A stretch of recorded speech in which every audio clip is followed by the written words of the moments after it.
আসসালামু আলাইকুম। সবাই কেমন আছেন? নিশ্চয়ই আল্লাহর রহমতে ভালো আছেন।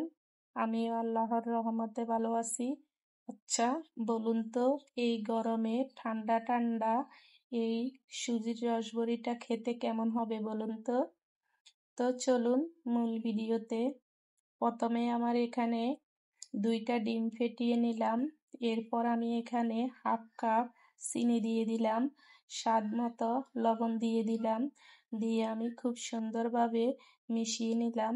এরপর আমি এখানে 1 কাপ সুজি দিয়ে সুন্দর করে একটা ব্যাটার তৈরি করে নিলাম।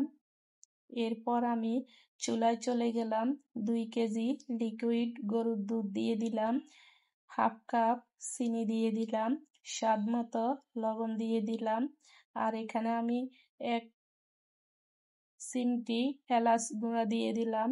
তো এরপর আমি দুধগুলা ফুটিয়ে নিলাম।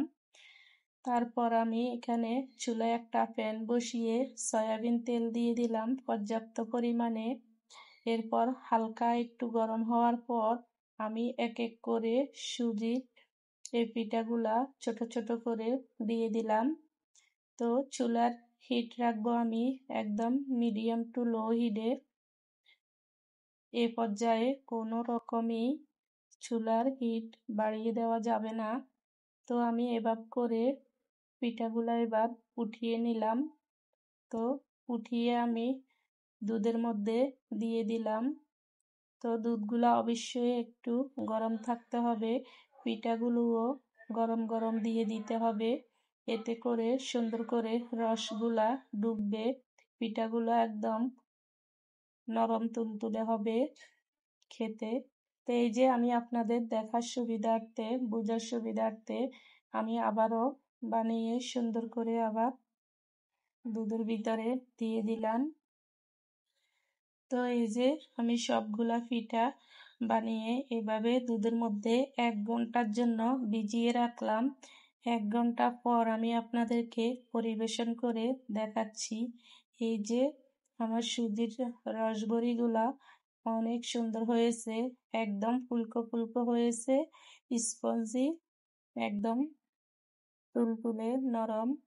তো এই গরমে আপনারা ফ্রিজে রেখে ঠান্ডা ঠান্ডা এই সুজির রসবড়িটা খেতে কিন্তু দারুণ মজা হবে, বানিয়ে খাবেন।